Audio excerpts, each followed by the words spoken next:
Oh les gars, dinguerie. Vous vous souvenez de la LVDS que je vous ai sortie hier là? La vidéo d'actualité sur la meuf qui a divorcé, etc. Oui, encore un divorce, c'est fou hein. Elle a tout balancé sur son mari et tout. On a des news.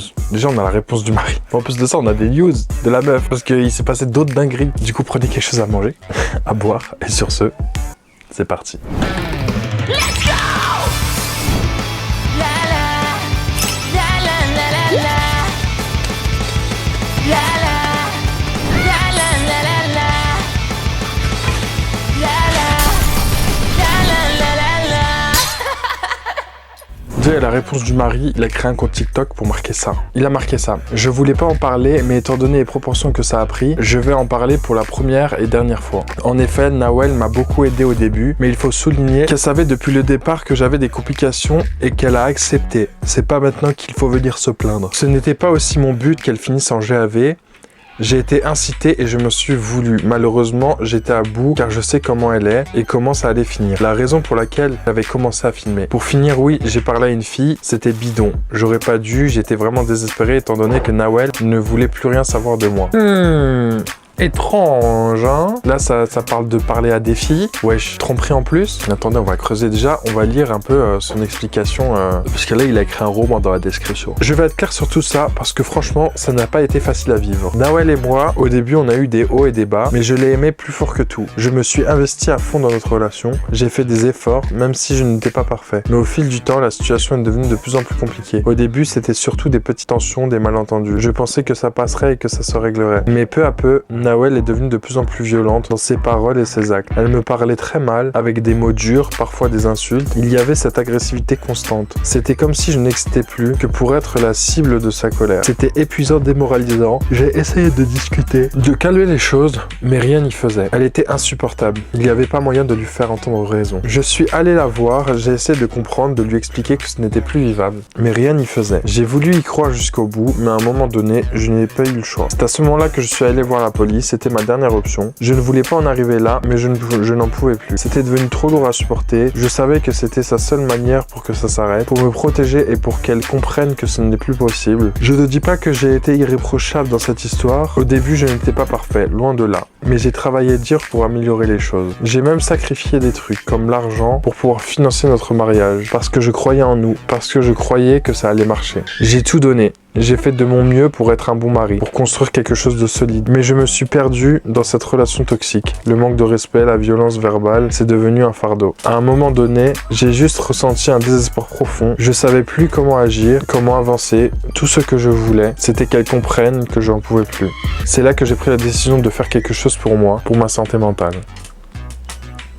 C'est difficile d'expliquer tout ça sans que ça sonne comme une justification. Mais je tiens à dire, même si j'ai pris cette décision, je n'ai jamais cessé de l'aimer. C'est juste que parfois il arrive un moment où l'amour ne suffit plus, où il faut savoir se protéger. Et du coup les gens commencent à dire ouais, il raconte que de la D, il justifie, et en plus de ça il ment. Donc forcément là les gens ils vont pas te croire. Très difficilement te croire. Et là, Madame Nawel a pris la parole, puisqu'elle a vu les gens ce qu'ils disaient sur elle et son couple. Et surtout, elle a vu la réponse de son ex-mari, de son mari. Et là, tenez-vous à ce qu'elle va nous apprendre. Apparemment, il y en a qui ont des choses à se reprocher, puisqu'ils essayent de me court-circuiter et d'aller parler de moi dans des lives.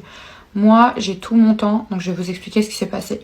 Après avoir été récupérer mes affaires, je me suis mis d'accord avec lui pour une procédure de divorce à l'amiable. Pendant des jours et des jours, il a insisté en me demandant qu'il fallait pas qu'on divorce. Il m'a supplié de le pardonner. J'ai pas voulu. Je suis pas forcément restée en contact avec lui, mais je l'ai laissé dans mes contacts puisque je devais lui dire quel document amener et le jour du rendez-vous chez l'avocat. On s'est vu du coup la semaine d'après, on a été au rendez-vous. Il avait l'air d'exprimer du regret, mais pour moi c'était pas quelqu'un qui était anéanti par ce qu'il m'avait fait. Il faut savoir qu'il y a un délai, c'est pas parce qu'on a signé les conventions qu'on est tout de suite divorcé. Il y a un délai à peu près d'1 mois quand c'est fait à l'amiable, et religieusement aussi il y a un délai à respecter, d'accord. 2 jours après qu'on ait été signé les conventions, il y a une fille qui m'écrit « Urgent, t'es là » sur TikTok, avec un compte bancal. Je lui dis « Oui, qu'est-ce qu'il y a ?» Elle me dit « Est-ce que t'as divorcé ?» À ce moment-là, je lui dis que non, parce que je suis curieuse de savoir ce qu'il est prêt à faire, alors qu'il continue de m'envoyer des messages et des mails pour me supplier après qu'on ait signé les conventions. Donc je demande à cette fille de m'appeler, elle m'appelle en inconnu. Elle m'explique en fait qu'il lui aurait envoyé les conventions de divorce pour lui prouver qu'il était célibataire, il l'aurait dragué et il lui aurait dit que lui et moi c'est terminé. Vous allez me dire, mais de toute façon après ce qu'il t'a fait, tu t'attendais à quoi ? Bah honnêtement, pas forcément à ce qu'il aille parler à une autre femme puisqu'il me suppliait justement que ça s'arrange et il me disait qu'il allait pas envoyer les documents pour que le divorce ne soit pas effectif. Donc cette fille, je parle avec elle pendant un bon moment et elle m'explique que il lui a dit les raisons de divorce, mais pas complètement. Il lui a pas raconté que j'avais fait la jave. Maintenant il a honte, il raconte à personne. Il lui dit qu'il a vendu son Audi A3 pour notre mariage, encore un mensonge, un énième. Il lui dit que sa famille ne m'aimait pas. Détail très important, cette fille quand elle m'appelle, elle me dit moi à la base je te connais pas, je t'ai juste déjà vu vite fait sur TikTok, mais c'est plus ma cousine qui te suit, mais vraiment moi je te connaissais pas. Et j'avais vu votre visage à lui et à toi, et du coup quand il m'a envoyé des photos, je me suis dit ah mais en fait j'ai l'impression de l'avoir déjà vu quelque part. Détail très important. À ce moment-là, elle m'explique qu'ils ont passé toute la nuit à parler au téléphone, à échanger, et j'apprends en fait que comme par hasard, c'est une fille de ma ville qui habite pas loin de chez moi. Il envoie un document officiel avec mes données personnelles à une inconnue et il raconte sa version des faits. Donc moi évidemment, je raconte la mienne et je raconte le calvaire qui m'a fait vivre et je lui dis de surtout pas tomber dans son piège. Mais je me rends très vite compte que cette fille-là, elle m'a pas forcément contactée pour me prévenir, me dire oui ton mari il me parle, mais plus pour s'assurer que la voie est libre. Pendant la discussion elle me dit, en tout cas lui il a dit que t'étais déjà passé à autre chose. À ce moment là ça m'interpelle, écoutez bien l'histoire, vraiment le mec n'a aucune limite. L'année dernière, quand je suis partie en Thaïlande et que ça n'allait plus du tout moralement par rapport à la première rupture, il y a un garçon qui m'a demandé mon snap et on l'a échangé, mais on s'est pas revu. Quand je suis revenue, en fait, je l'avais encore dans mes contacts et quand on se revoyait avec lui, donc avec Zach, il voyait que je l'avais dans mes contacts, mais qu'on se parlait pas forcément. On avait échangé sur des formations dans le marketing. Et en fait, il me dit c'est qui ce mec-là? Et il capte que on s'était ajouté quand je suis partie en Thaïlande.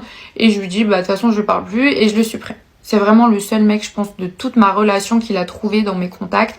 Et il faut savoir que c'était du coup pendant notre rupture, au moment où on a annulé le mariage pour la première fois. Donc quelques jours comme par hasard après qu'on ait signé les conventions, je reçois une demande d'ajout avec un profil.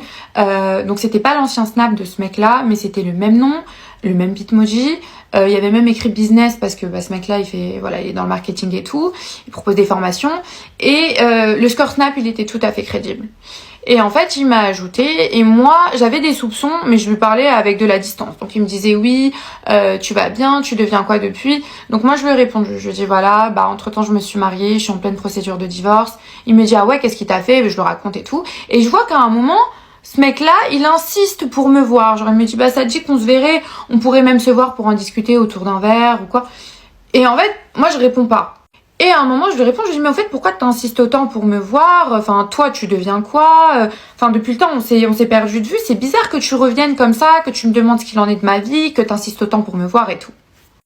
Et en fait, pour en revenir à la discussion que j'ai eue avec cette fille au téléphone, quand elle m'a dit, lui, il a dit que t'étais passé à autre chose, j'ai compris que c'était pas du coup le mec de Thaïlande qui me parlait, mais que c'était le malade mental. Voilà, il s'est créé un faux profil, peut-être même qu'il comptait me voir par le biais de ce compte-là, parce que moi je refusais catégoriquement de le voir en dehors de la procédure d'avocat, parce qu'il voulait qu'on se voit.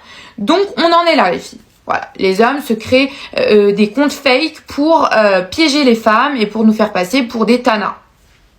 Donc après ça, elle raccroche et elle m'envoie en fait un message. Moi je m'attendais à ce qu'elle m'ajoute puisqu'elle m'a dit qu'elle ne me connaissait pas. Et je m'aperçois qu'elle m'envoie un message sur Snapchat. C'est même pas une abonnée, c'est quelqu'un que j'ai en ami sur Snapchat. Donc c'est à ce moment-là en fait que je me questionne et je me dis c'est quand même bizarre. Elle a dit qu'elle me connaissait pas, mais là genre... En fait, je l'ai en ami sur Snapchat. Et en général, moi, ça fait très longtemps que j'accepte plus personne sur Snap parce que j'ai fait l'erreur au début. Et en fait, je me retrouvais, quand je recevais des messages, je pouvais pas répondre parce que ça descendait. Et donc, cette fille-là, je l'ai sur Snap depuis longtemps. Elle me dit, ah, non, je t'assure, c'est un pur hasard. Moi, à la base, je te suivais pas plus que ça. Et lui, il m'a ajouté via une story publique, etc. et tout. Bon, je trouve ça bizarre, mais vas-y, je laisse tomber. Aussi, pendant notre discussion, elle me dit mot pour mot, moi je te cache pas que Zach, je le voyais, je l'ai même montré à mes cousines, c'est mon style, enfin voilà, j'aimerais bien avoir un mec comme lui. Elle m'a dit ça dans la discussion, je vous jure que je ne mens pas. À ce moment-là, moi je lui dis écoute, je t'ai prévenu sur l'énergumène que c'est, si tu veux continuer à lui parler, tu peux. Et elle me dit que non. Elle me dit « Ah non, non, moi je parlerai pas avec lui, j'ai pas envie d'être entre vous et tout. » Quelques jours plus tard, je vous avoue que c'était plus fort que moi, je l'ai débloqué, j'ai débloqué Zach et je lui ai envoyé un message pour lui demander d'où il pouvait se permettre d'envoyer les conventions de mariage à une inconnue. Et c'est là qu'on a eu vraiment une première explication sur ce qui s'était passé par rapport à la garde à vue et il m'a expliqué que lui à la base c'était pas du tout ce qu'il voulait et que c'était sa mère qui avait insisté pour qu'il le fasse, qu'elle l'avait menacé, qu'elle lui avait dit qu'elle allait le renier, lui tourner le dos s'il portait pas plainte, que c'était même elle qui lui avait dit de me laisser en garde à vue et que lui il voulait retirer du coup sa plainte ou venir me chercher, bref. À ce moment-là, je vous cache pas que c'était vraiment les montagnes russes dans ma tête, je savais qu'il y avait pas de retour possible.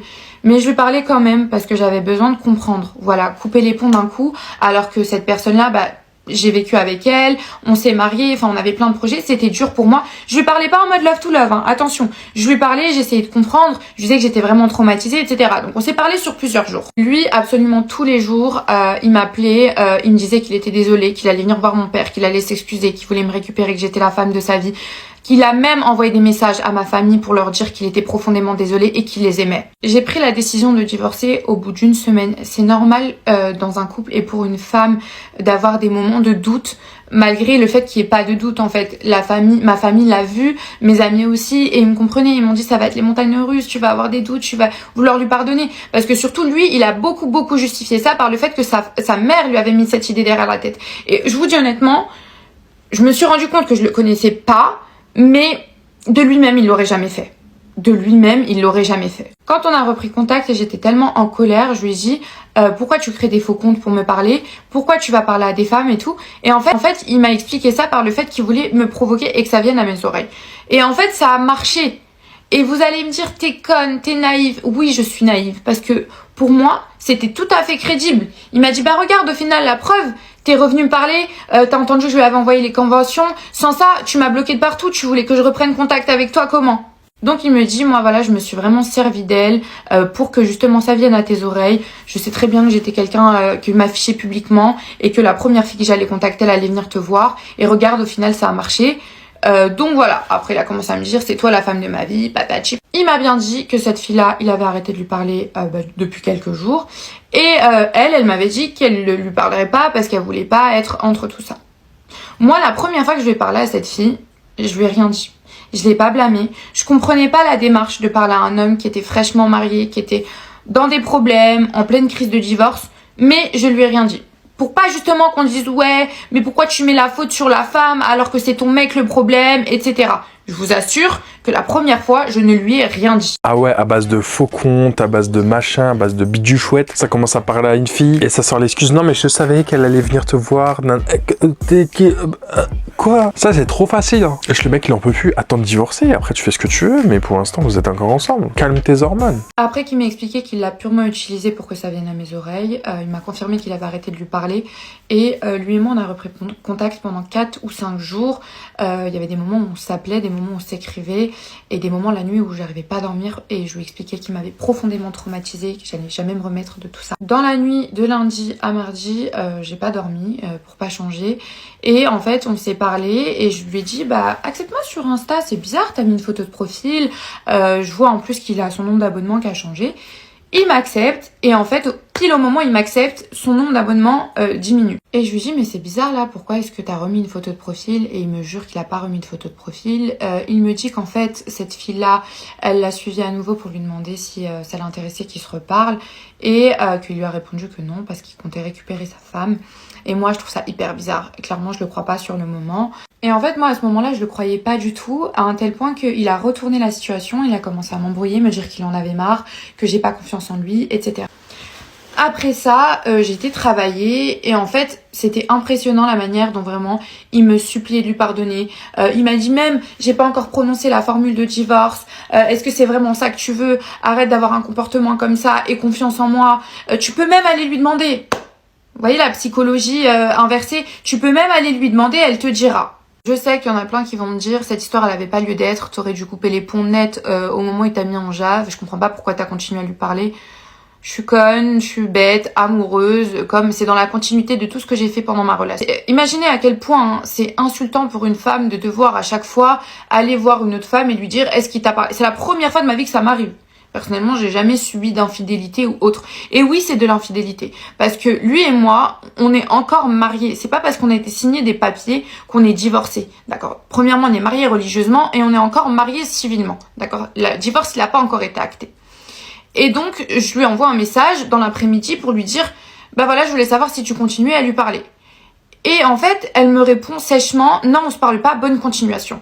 Et moi, je trouve ça hyper curieux. Du coup, je lui réponds, écoute, il est venu me dire que t'étais venu lui parler. Je voulais juste que tu me confirmes que c'est bien toi qui l'as relancé. Parce que pour moi, ce détail, il avait toute son importance. Pour moi, si c'était lui qui avait continué à aller lui parler, bah, ça voulait dire qu'en fait, il se foutait clairement de ma gueule. Et elle me dit, mais en fait, je comprends pas pourquoi t'insistes et tout. Et c'est là, en fait, que je commence à m'énerver et je lui dis, mais qu'est-ce que t'as à perdre de me dire si c'est lui qui est venu te parler ou pas? Y a un mariage qui est en jeu, d'accord? Et de là, elle m'écrit, elle m'appelle, elle me dit, écoute, lui et moi, depuis la première fois, on n'a jamais arrêté de se parler. Donc c'est là, les filles, que je vous dis que cette fille-là, elle est pas venue me parler pour me prévenir. Elle est venue me parler pour s'assurer que la voix est libre pour pouvoir parler avec lui tranquillement.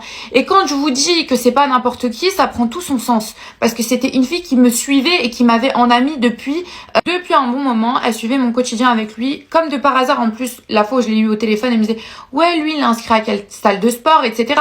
Elle essayait vraiment de soutirer des... Quand je l'ai au téléphone, elle me dit, franchement, j'en ai marre d'être dans cette posture entre vous, dans vos histoires.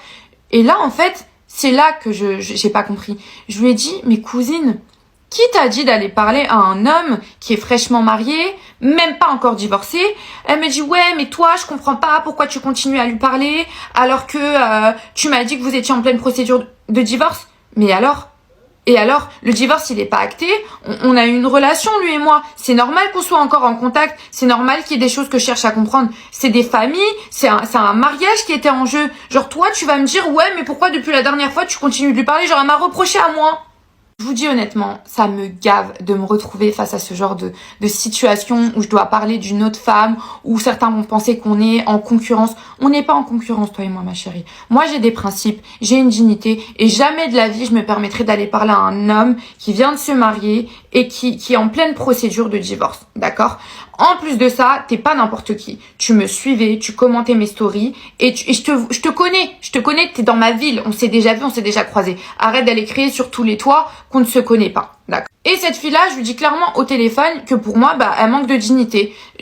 En fait, je suis pas en train de déferler ma haine sur elle, mais au moment où je vois que elle me dit, ouais, moi, c'est insultant pour moi de me retrouver dans cette position, bah, je lui dis, ma chérie, il y a personne qui t'a dit d'aller t'aventurer, à parler à un mec qui est en pleine crise de couple et qui est en train de divorcer.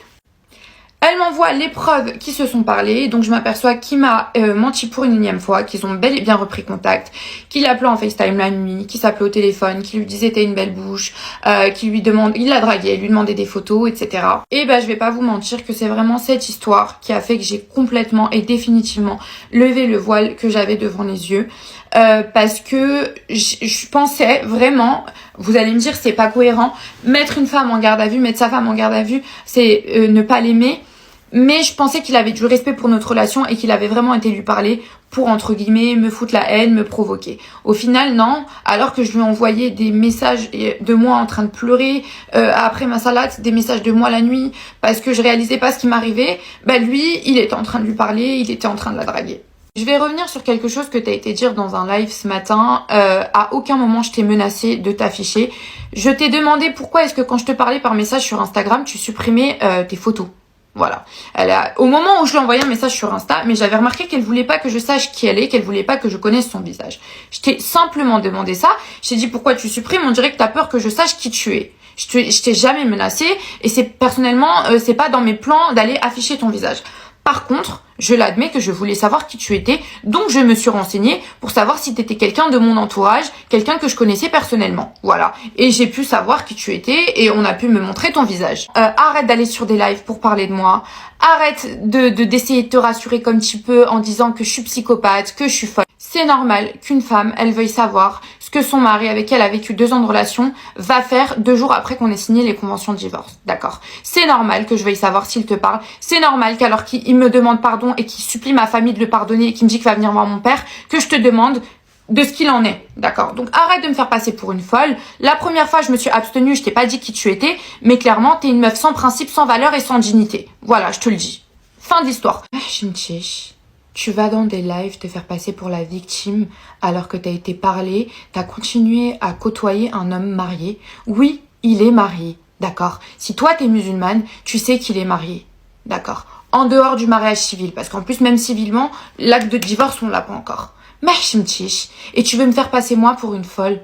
Wallah, je vous dis la vérité, au départ, cette fille-là, je comptais même pas la calculer. Elle m'a envoyé des preuves comme quoi ils s'étaient parlé, elle m'a dit qu'ils s'étaient jamais vus, mais bon, pour moi, ça suffisait largement. Pour moi, c'est de la tromperie. C'est de la tromperie. On est encore mariés, il est encore en train d'essayer de me récupérer, il contacte ma famille, et tu me dis à moi, ouais, pourquoi je comprends pas pourquoi t'insistes et tu continues de lui parler si vous avez divorcé.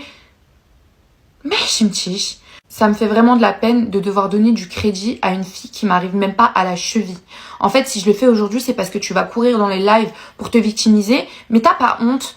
Toi et lui, vous êtes vraiment très très bas. Vous avez peu de principes, peu de valeurs. Je vous mets sur le même pied d'égalité en fait. Maintenant, si tu veux continuer à aller parler à des hommes mariés, il y a aucun problème, puisqu'apparemment pour toi, c'est pas immoral.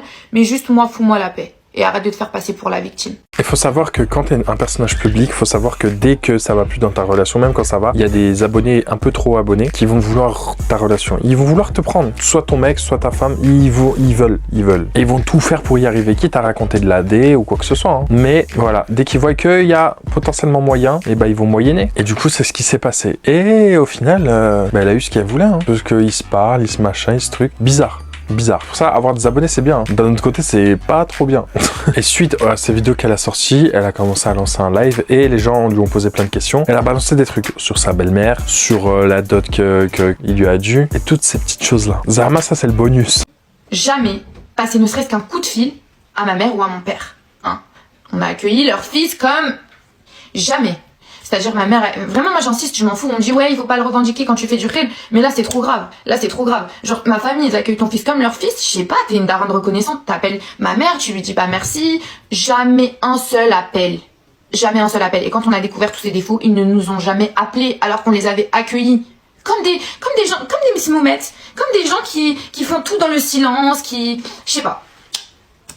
Donc moi j'ai continué ma relation malgré tout avec Zach. J'ai quand même plus ou moins continué, j'ai gardé contact avec sa sœur.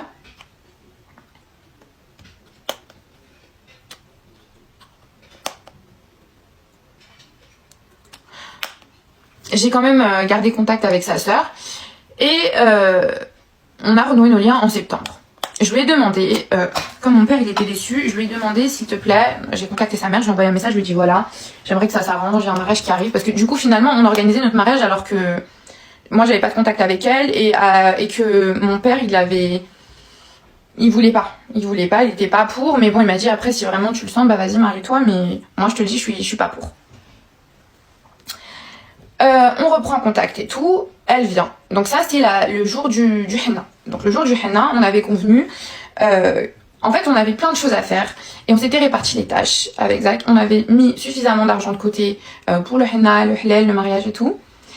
Et en fait on avait convenu que le jour du henna, lui il devait aller faire quelques courses parce qu'on avait pris une cuisinière pour le halal. On a fait le halal à la maison.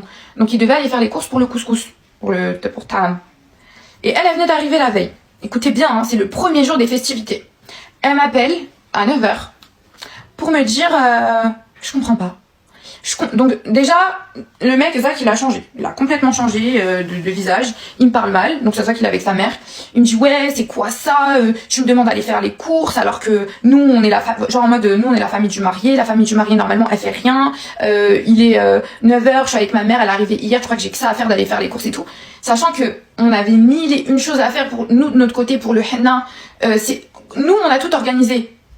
La seule chose que lui, il avait à faire, sa famille, ils ont rien payé. D'accord? C'était aller faire les courses pour le halal. Elle lui prend le téléphone et elle me dit ouais, et ton père, il est où? Ton père, il est où? Pourquoi c'est moi qui vais faire les courses? Moi, je suis choquée. Je lui dis bah, mon père, il travaille. Et c'était vrai. Mon père, il avait pris ses 2 jours de congé pour le divorce et... pour le divorce. Pour le mariage. Il avait pris... Tellement c'est proche, maintenant, je m'emmêle les pinceaux entre les deux, mais vaut mieux en rire qu'en pleurant. Un foulard pour se couvrir la tête pendant que l'imam, il récite. Elle jette le foulard.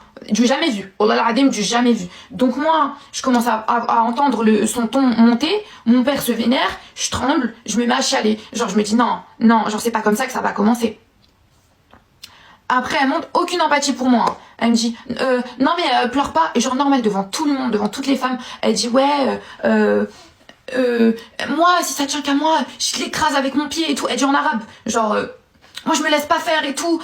D'où il m'impose ça, là. Genre elle crie. Chouma, il y a un imam, qu'est-ce que tu veux? Reste posé, mec, il est là, quoi. C'est un mariage religieux. Redescends. Et en même temps, franchement, chacun ses traditions. Chacun ses traditions. Tu vas chez les gens, t'acceptes.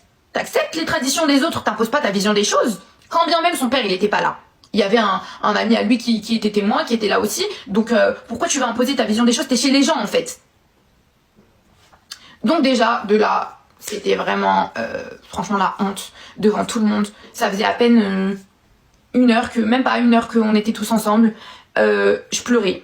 Elle a gâché tout mon halal. Alors que le mariage religieux, c'est vraiment ce qu'il y avait de plus important pour moi. Genre, je voulais qu'on ait un beau mariage devant Allah. Elle avait même pas de la peine pour moi. Genre, elle a vu qu'elle m'avait fait pleurer et tout. Elle s'en foutait complètement. Je vous dis la vérité, franchement, j'en ai beaucoup souffert de tout ça. Et j'ai fermé ma bouche, Et je l'ai respectée jusqu'au bout, cette femme-là. Hein. Jusqu'au bout, jusqu'à ce qu'elle me foute en garde à vue. Jusqu'à ce qu'à cause d'elle. Parce que oui, il a ses responsabilités, mais elle aussi, elle était derrière. Donc les deux, c'est pareil. Ouais, franchement, je vous dis la vérité. J'ai grave la peine pour mon père. Vraiment, ce qui me ronge de culpabilité à l'heure actuelle, c'est mon père. Wallah, meskin, il a essayé de prendre sur lui pendant tout le mariage face à des gens mal éduqués, irrespectueux. Et quand je vous dis, depuis que j'ai fait la jave, il y a personne qui a appelé ma famille. Comme si j'étais une fille de la rue. Il y a même pas sa mère ou sa sœur que je pensais qu'elle était bien, qu'elle avait des principes, je sais pas, je l'ai accueillie chez moi, elle est venue pendant 3 jours, j'ai pris soin d'elle, je l'ai emmenée au resto, on est sortis et tout. C'est comme ça que tu me craches à la gueule. Vraiment, en fait, ce qui est dur dans cette histoire, c'est que non seulement lui c'est une enflure, mais en plus de ça, la famille elle est même pas là pour rehausser un petit peu. Vraiment, on s'est fait chier dessus d'une manière, que ce soit de sa part ou de la part de sa famille. Et moi j'ai de la peine pour ma famille, j'ai de la peine pour mon père. Il a payé 1000 € pour la dot. Qu'est-ce que vous voulez? Vous voulez que je lui demande 10 000 € alors qu'il a pas les moyens? Je comprends pas. Je savais que tu voulais qu'il les sorte d'où? On a payé notre mariage à hauteur de 20 000 €. Il m'a payé ma bague, on l'a payé 3 000 €. Voilà, moi franchement la vérité, j'allais pas lui imposer 10 000 €. Il m'a offert de l'or à ma khotba. Il m'a offert de l'or, il m'a fait un beau trousseau. Il a charbonné pour mon mariage. Ça, j'ai dit, je vais pas mentir là-dessus. Et il m'a acheté une belle bague. À la base, on n'avait pas de budget pour la bague. Enfin, on avait un petit budget. On allait acheter vous savez, de l'or blanc, mais avec du diamant en zirconium, un truc comme ça. Et quand on a été dans la boutique, c'est pour ça, des fois, je me dis, mais comment il a fait pour en arriver là? Quand on a été dans la boutique, il a vu dans mes yeux que j'avais eu un coup de cœur sur une bague. On avait un budget de 1000 €, hein, parce qu'on n'avait pas les moyens. Et il m'a regardé, il m'a dit, moi c'est mort, je te laisse pas ressortir avec un faux diamant. Il m'a dit, je veux que t'aies une bague avec du vrai diamant. Et voilà que j'étais contente. Genre, il m'a dit, il me reste que ça, mais vas-y, c'est pas grave, je vais me débrouiller pour avoir des sous. Et du coup, peut-être que 3000 c'est pas grand chose pour vous, mais quand on est avec quelqu'un qui a pas vraiment beaucoup d'argent, ma bague je l'ai toujours. Vous voulez que je fasse quoi avec? Je l'ai retirée.